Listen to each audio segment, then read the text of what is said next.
Hello friends, dear student, Sharda Sadan के online YouTube platform पर आपका स्वागत है। आज हम मानव में जनन जो चैप्टर है उसी को लेकर हम एक टॉपिक पढ़ रहे हैं यहाँ पर, और वो है स्पर्मेटोजेनेसिस। स्पर्मेटोजेनेसिस या शुक्र जनन प्रक्रिया। तो हमारा जो टॉपिक है वो है शुक्र जनन की प्रक्रिया, या फिर आप इसको कह सकते हैं स्पर्मेटोजेनेसिस। तो बात को ये इस तरीके से समझना है। देखो, एक हम फ्लो चार्ट बना रहे हैं, वो दे रखा है इसमें यहाँ पे, लेकिन होता क्या है कि बच्चे इस फ्लो चार्ट को पढ़ते हैं। अब ये जो डायग्राम निकाल के लगाया है यहाँ पे, ये आपको एक्चुअल में वो सारी चीजें बता रहा है, कहाँ से किस चीज की कैसे शुरुआत हो रही है। अगर इसको हम देखते हैं तो इसको हम टेस्टीज कहेंगे, हम वर्षण कहेंगे, और वर्षण के अंदर आपको सही से शो हो। एक बार मैं इसको जूम करता हूँ। देखो, ये ऐसे ऐसे ऐसे ऐसे कुंडलित स्ट्रक्चर पड़ी है इसके अंदर, ऐसे छोटी छोटी। इनको आप सेमनीफेरस ट्यूबल्स कहोगे, यानी इनको आप कहोगे शुक्र जनन नलिका। क्या कहोगे? अब ये एक शुक्र जनन नलिका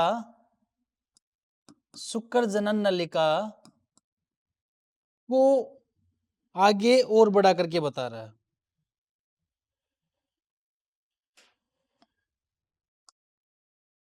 यहाँ पे आपको शुक्र जनन नलिकाएं दिखाई हुई है।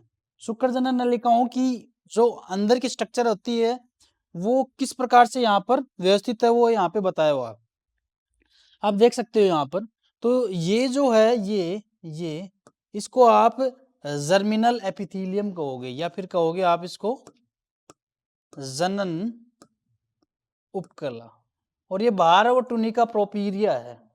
तो जनन उपकला के अंदर जो सेल है 2n, जिसको आप प्रिमोडियल जम सेल कहो या आदि जनन कोशिका कहो, उसी में विभाजन के दौरान समसूत्री भी होगा और अर्धसूत्री विभाजनों के फलस्वरूप शुक्राणु का निर्माण होता है। इस प्रक्रिया को मैं शुक्र जनन कहूंगा। इस प्रक्रिया को मैं क्या कहूंगा? शुक्र जनन एक ऐसी प्रक्रिया है जिसमें वर्षण की जो शुक्र जनन नलिकाएं हैं उनकी आदि जनन कोशिकाओं में विभाजन के फलस्वरूप शुक्राणु बनते हैं। इस पूरी प्रोसेस को मैं शुक्र जनन कहूंगा। बात को समझे आप? हम थोड़ा सा पीछे से लेके चलते हैं कि वर्षण है, वर्षण में प्रेजेंट है शुक्र जनन नलिका, इसमें है जनन उपकला, और जनन उपकला के अंदर जो सेल है वो है 2n। इस 2n सेल में दोनों डिवीजन हो रहे हैं, समसूत्री भी हो रहा है, समसूत्री भी हो रहा है, और यहां से अर्धसूत्री भी हो रहा है, और लास्ट में यहां पर शुक्राणु बनता है। क्या बनता है बच्चों? शुक्राणु। तो मैं इस पूरी प्रोसेस को आप कहाँ से बोल सकते हो, वहां से आप इसकी डेफिनेशन बना लो। चाहे आप यहाँ से बोल के ले हो, या फिर आप यहाँ से बोल के ले हो, या फिर यहाँ से। एक्चुअल में डेफिनेशन में यहाँ से दे देना आप कि शुक्र जनन नलिका की जो जनन उपकला है उसकी द्विगुणित कोशिका में समसूत्री तथा अर्धसूत्री विभाजनों के फलस्वरूप, या फिर दोनों नहीं लिख रहे तो आप डायरेक्ट कह दो कि विभाजन के फलस्वरूप शुक्राणुओं का निर्माण होता है। इस पूरी प्रक्रिया को मैं स्पर्मेटोजेनेसिस या शुक्र जनन कहूँगा। ये बात क्लियर कट समझ में आ जानी चाहिए कि शुक्र जनन की प्रक्रिया आपको क्या कहती है। ठीक है, इतनी बात हो गई। ये डायग्राम जो है वो आपको सब कुछ बता रहा है। तो यहाँ की जो सेल है, ये वाली जो सेल है, तो ये वाली सेल का अब जूम आउट सेक्शन यहाँ पे लिया है। तो देखो यहाँ पर ये, अच्छा ज्यादा चला गया क्या? ठीक है, दिख रहा है? देखो, सॉरी,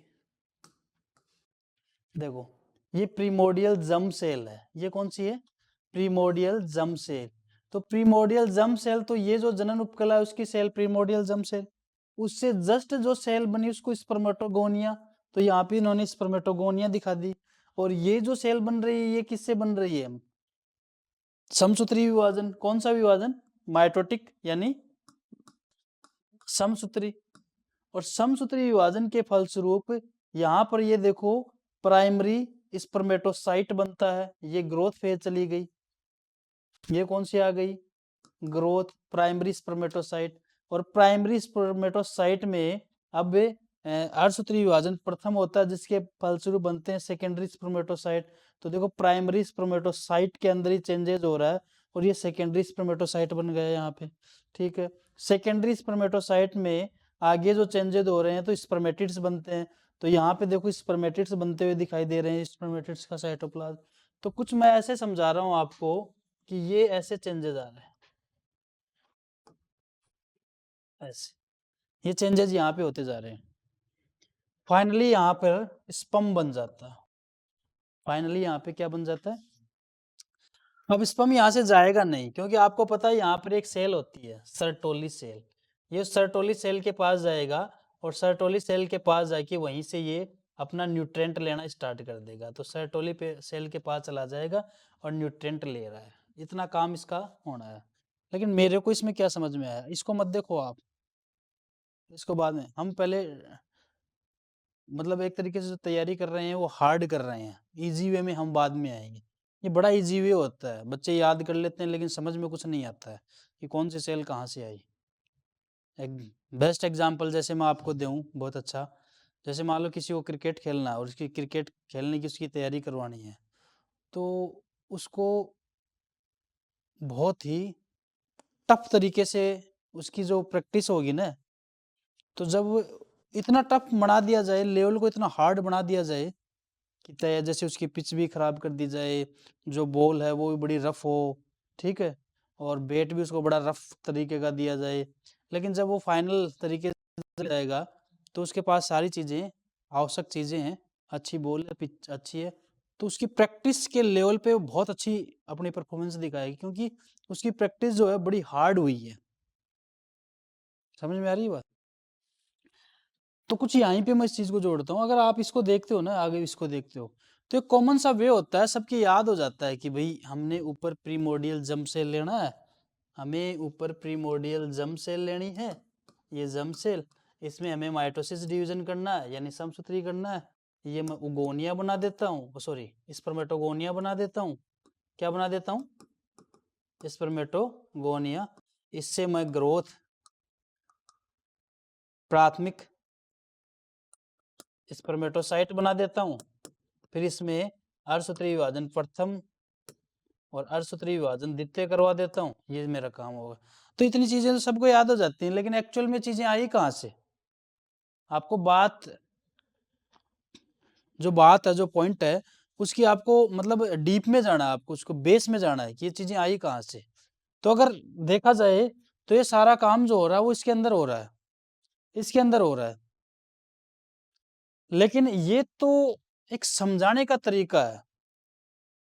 जिसने शुक्र जनन प्रक्रिया के बारे में समझा सबसे पहले, जिसने शुक्र, देखो ये बनी नहीं है प्रक्रिया कि भाई किसी ने बनाई है, ये प्रक्रिया सिर्फ समझी गई है, दुनिया में शुरू से चलती आ रही थी, लेकिन किसी साइंटिस्ट ने इसको समझ लिया तो उसने अपने तरीके से इस तरीके से समझा। अब वो बोला कि दुनिया को दिखाने के लिए इजी वे ये देता हूँ मैं इसको, तो इजी वे ये होता है, लेकिन आप इसका पूरा आकलन यदि करते हो तो कुछ इस तरीके से आप इसमें चलते हुए आओगे।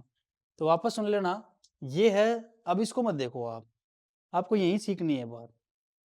ये है जर्मिनल एपिथेलियम, जनन उपकला, इसकी 2n सेल है, इसमें और समसूत्री विभाजन, इससे बना स्पर्मेटोगोनिया। क्या बन गया? स्पर्मेटोगोनिया। स्पर्मेटोगोनिया में थोड़ी सी ग्रोथ बढ़ी, ये देखो छोटा न्यूक्लियस है, अब न्यूक्लियस देखो कितना बड़ा हो गया, तो न्यूक्लियस बड़ा हो गया तो आप जानते हो ग्रोथ ज्यादा हो रही है, तो आप इसको कहोगे प्राथमिक स्पर्मेटोसाइट। प्राथमिक स्पर्मेटोसाइट बनने के बाद इसमें डिवीजन हो रहा है, ये डिवीजन हो गया, तो देखो 1 से 2 हो गई, तो प्राथमिक स्पर्मेटोसाइट में सेकेंडरी स्पर्मेटोसाइट हो गया, ये सेकेंडरी स्पर्मेटोसाइट बन जाता है। सेकेंडरी स्पर्मेटोसाइट जैसे ही बन जाता है तो उसके बाद में स्पर्मेटिड्स बनते हैं, यहाँ पर एक और डिवीजन होता है, स्पर्मेटिड्स बन जाते हैं।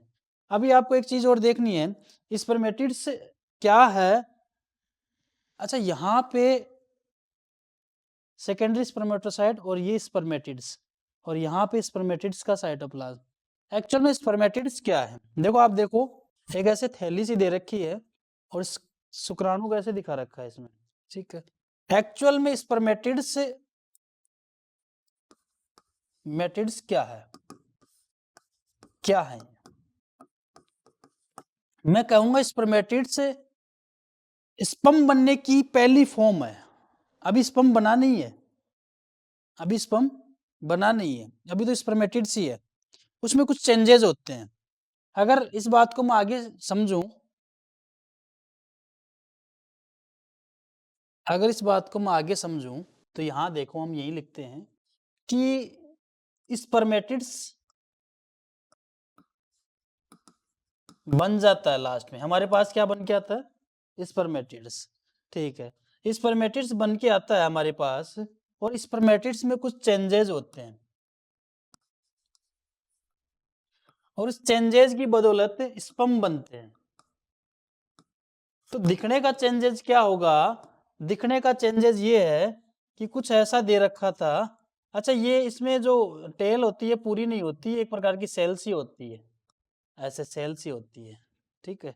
समझने के लिए ऐसे याद करो, क्योंकि बन रहा है, इसने थोड़ी सी बढ़ी हुई स्टेज दिखा दी इसकी, मतलब इसने यहाँ पे जो दिखाया है इसकी बढ़ी हुई स्टेज दिखा दी।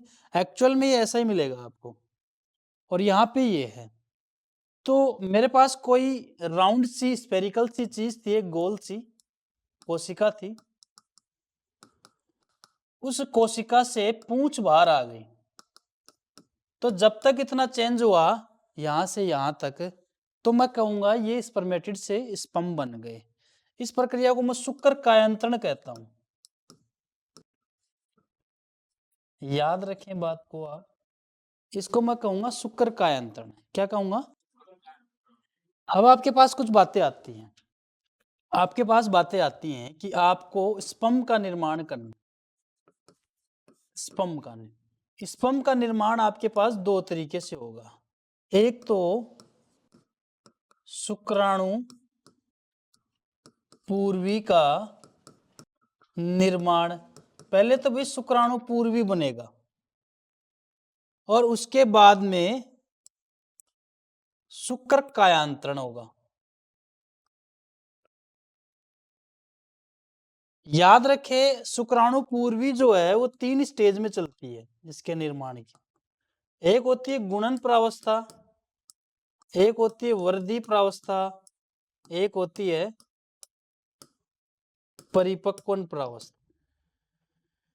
परिपक्वन प्रावस्था जैसे ही बनती है, तो यहां पर परिपक्वन प्रावस्था से जो बन के आता है, परिपक्वन प्रावस्था से जो बन के आता है,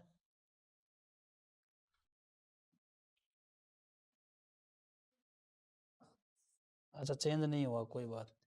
परिपक्वन प्रावस्था से जो बन के आता है वो ऐसी गोल गोल सेल आती है। अब एक सेल है मेरे पास, एक सेल है, इस सेल में क्या होगा आपके पास, क्या होगा? वैसे तो बहुत सारी चीजें हैं, लेकिन कुछ एसेंशियल मटेरियल मैं आपको बताता हूं। जैसे मेरे पास यहां पर क्या है, गोल्जी बॉडी है। मेरे पास यहाँ पे माइटोकॉन्ड्रिया है। इसके अलावा मेरे पास सेंट्रियोल है। सेंट्रियोल जानते हो? सेंट्रियोल मीन्स तारकाय से तारक केंद्र, सेंट्रोसोम तारकाय को कहते हैं, और सेंट्रियोल तारक केंद्र में। तो हम प्लांट सेल नहीं पढ़ रहे हैं, हम कौन सी सेल पढ़ रहे हैं? Animal cell. एनिमल सेल पढ़ रहे हैं ना। आपको पता हो एंटोन वॉन लीवेनहुक ने भी सबसे पहले इस स्पर्म को खोजा था, मतलब सबसे पहले जो जंतु कोशिका का अध्ययन किया था वो इस पे ही किया था, ठीक है, खोजा नहीं था। जिस जंतु कोशिका का अध्ययन किया था वो इसमें एक तो स्पर्म थी, आरबीसी थी, प्रोटोजोआ था, ठीक है। तो ये एनिमल सेल है। क्या है ये? तो प्लांट सेल होता है, उसमें सेंट्रियोल नहीं होता है, आपको पता हो तो। प्लांट सेल में सेंट्रियोल नहीं होता है, एनिमल सेल में होता है। तो इतनी चीजें इसमें मिल गई, ठीक है। अब मैं कुछ चेंजेस बताता हूँ आपको। अब ये एक बड़ी सी सेल है मेरे पास, ठीक है। इस बड़ी सी सेल में ये मेरे पास न्यूक्लियस है। अच्छा, ये कलर क्यों नहीं हो रहे? ठीक है, क्लियर।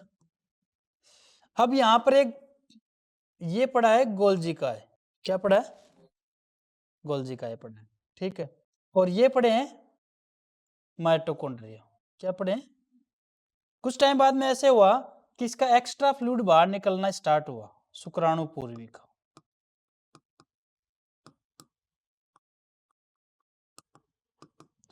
आपको याद है सर्टोली, सर्टोली जो सेल है उसमें एक फंक्शन पढ़ा था आपने कि शुक्राणु पूर्वी का अतिरिक्त द्रव्य बाहर निकालना, क्योंकि ये बहुत भारी है अभी, और जो शुक्राणु होता है वो हल्का होता है, तो इसका फ्लूइड बाहर निकलना बहुत जरूरी है। तो इसका एक्स्ट्रा फ्लूइड बाहर निकल रहा है, अब ये हल्का हो रहा है। हल्के के दौरान क्या होगा, ये जो गोल्जिकाय है ये इसके यहाँ पे आके बैठ जाएगा, इसके सर पे आके बैठ जाएगा। और जो माइटोकॉन्ड्रिया है वो ऐसे यहाँ पे ऐसे अरेंज होते जाएंगे। कुल मिला के अगर अगर मैं आगे बात करूं, और तो कुछ ऐसी स्ट्रक्चर बन रही है मेरे पास जिसमें एक टोपी सी लग गई और माइटोकॉन्ड्रिया ऐसे अरेंज हो गए। बचा हुआ ये जो मेम्ब्रेन है इसके चारों तरफ इकट्ठा होता जा रहा है, ऐसे ऐसे ऐसे। तो एक सेल से एक शेप बन गई, एक गोल स्ट्रक्चर से ही कैसी संरचना बन गई, एक पूंछ वाली संरचना बन गई। आप कहोगे शुक्राणु पूर्वी क्या है सर? तो मैं बताऊंगा, ये एक हैप्लॉइड मतलब अगुणित गतिहीन संरचना है, ठीक है। शुक्राणु की बात करूं तो ये भी अगुणित ही है, हैप्लॉइड तो ये भी है, लेकिन ये गतिशील है, गतिशील संरचना है, ठीक है। और ये गोल होता है, ये गोल नहीं होता है, एक पूंछ युक्त होता है, पूंछ वाला। इतनी बातें आप इसमें बता रहे हो। तो जब शुक्राणु पूर्वी से शुक्राणु बनता है, इस प्रक्रिया को मैं शुक्र कायांतरण कहूंगा। अब आप स्टेप देखें तो आपको अच्छे से बात समझ में आ रही है। अगर आप स्टेप देखें, आपको स्पर्म पढ़ना है तो पहले शुक्राणु पूर्वी का निर्माण, उसमें गुणन प्रवस्था, वर्धी प्रवस्था, परिपक्वन प्रवस्था, फिर शुक्र कायांतरण। आप यदि पढ़ते हो तो आपको ये याद रखना है कि जो शुक्राणु पूर्वी जो यहाँ बन गया है, इसने शुक्राणु पूर्वी बना दिया है, उसका यहाँ पर कुछ रूपांतरण होगा। तो कुछ हार्मोन्स वगैरह की भी रिक्वायर होती है जो यहाँ पे चाहिए। तो ये जो प्रोसेस है उसको मैं शुक्र जनन कहूंगा, पूरी प्रक्रिया को। तो शुक्र जनन की प्रक्रिया हमें समझ में आ गई। गुणन प्रावस्था में आप ये लिख रहे हो कि इस प्रावस्था में क्या होगा, जनन उपकला की जो द्विगुणित कोशिका है, जनन उपकला की द्विगुणित कोशिका है, उसमें लगातार समसूत्री विभाजन होंगे, जिसके फलस्वरूप अनेक कोशिकाएं बन जाएंगी। बनने वाली इन कोशिकाओं को स्पर्मेटोगोनिया कहेंगे। फिर इनमें से एक स्पर्मेटोगोनिया आकार में बड़ा हो जाएगा, इसको मैं प्राइमरी स्पर्मेटोसाइट कहूंगा। क्या कहूंगा? फिर अगली स्टेज में प्राइमरी स्पर्मेटोसाइट में डिवीजन होगा, जिसके फलस्वरूप क्या बनेगा? Secondary spermatocyte. क्या बनेगा? अगर आप यहां देखते हो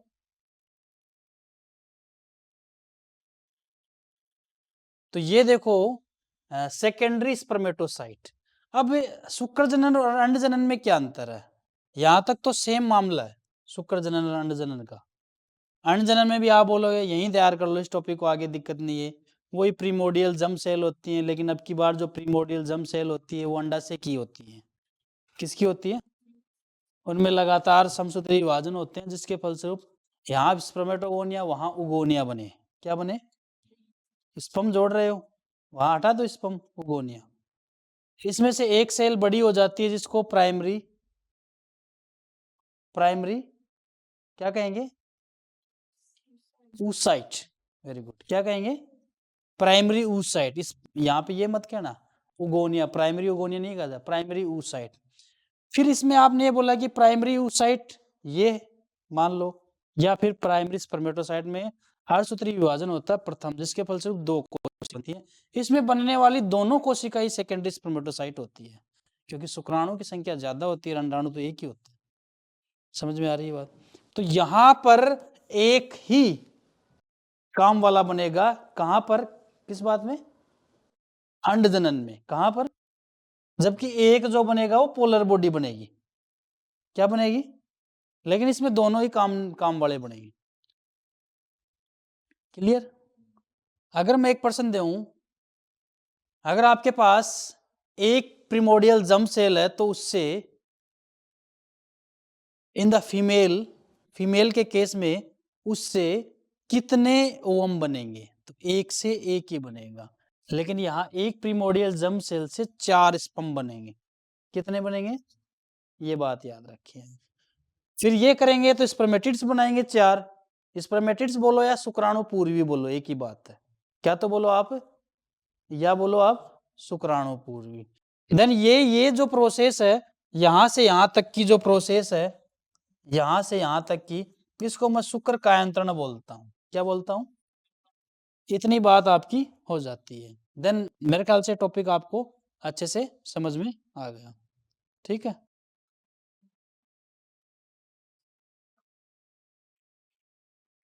अच्छा,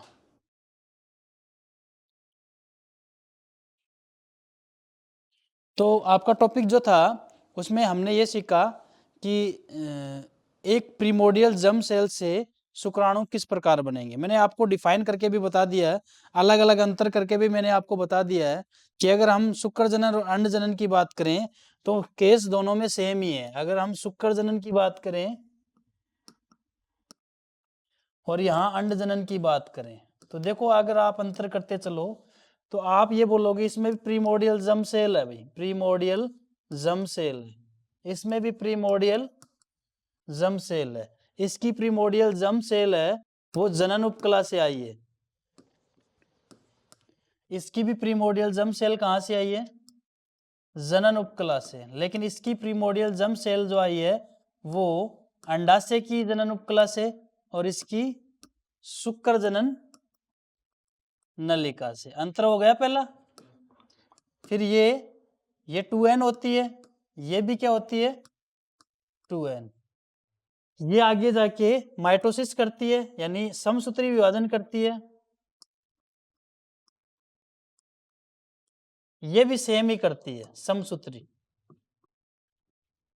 समसूत्री विभाजन के फलस्वरूप बहुत सारी सेल बनती है, इसमें भी बहुत सारी सेल बनती है। ये जो सेल बनती हैं ये सारी 2n होती है। समसूत्री विभाजन में गुणसूत्रों की संख्या आदि नहीं होती।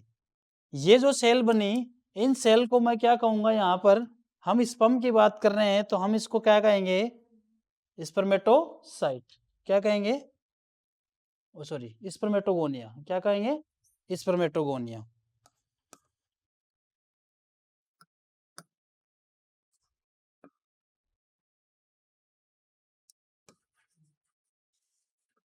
यहां पर मैं इनको कहूंगा ओगोनिया। इससे एक सेल एनलार्ज हो जाएगी, इससे भी एक सेल इनलार्ज हो रही है। ठीक है, इससे भी एक सेल इनलार्ज हो रही है, एक ही हो रही है इतने में से। ये जो इनलार्ज हुई इसको मैं कहूंगा प्राइमरी, नहीं oocyte तो इसमें कहेंगे प्राइमरी oocyte, इसमें क्या कहेंगे? Primary spermatocyte. ये उसके बाद में इसमें हर्षसूत्री विभाजन प्रथम होगा, जिसके फलस्वरूप 2 सेल बनेंगी। इसमें एक जो बनेगी वो अंडाणु है और एक जो बनेगी वो पोलर बॉडी। कौन सी है? Polar body. इसमें 2 सेल बनेंगी, एक जो सेल बनी, दोनों सेल इसमें क्या कहलाएंगी? प्राइमरी। अच्छा, ये हो गई सेकेंडरी, ओ सॉरी, ये सेकेंडरी oocyte होगा आपका।